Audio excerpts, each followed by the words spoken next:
আমাদের কাছে যেটা তারা স্বীকার করেছে, তারা 7 দিন আগে 12-13 লক্ষ টাকার একটি চালান তারা দিয়েছে, আর ইতিপূর্বেও তারা 60 থেকে 70 হাজার টাকার মতো তারা দিয়েছে। হ্যাঁ, এই যে জায়গায় তারা জাল নোট তৈরি করে, এখানে কিন্তু আপনার হচ্ছে একটি গ্রাম টাইপ এরিয়া। অনেক সময় দেখা যাচ্ছে তারা জাল নোট প্রস্তুত শুরু করেছে, কারেন্ট চলে গেছে।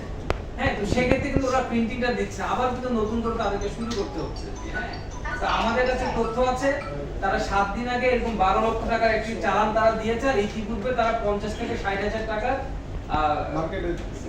বিভিন্ন তাদের যে কাস্টমার রয়েছে তাদের কাছে তারা আপনার প্রতি ঈদে, ঈদুল ফিতর, ঈদুল আজহায় কিন্তু জাল টাকার এই প্রচলনটা বেড়ে যায়।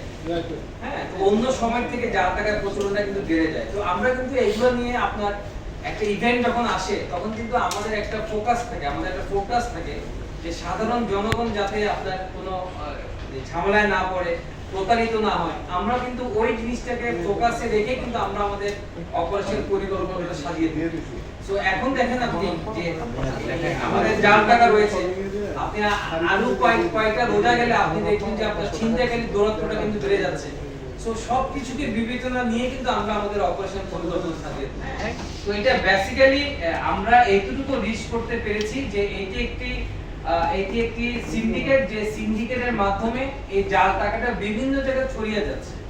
তো এটি নিয়ে আসলে আরো কাজ করতে হবে। হ্যাঁ, এটি নিয়ে ওভাবে একটা কনক্লুশনে আসা যাবে না যে এরাই কাদের কাছে দিচ্ছে, বাট এদের ক্রেতা অনেক রয়েছে। হ্যাঁ, এদের কাছ থেকে যারা জাল টাকা নিচ্ছে, প্রচুর লোক রয়েছে যারা জাল টাকা নিচ্ছে।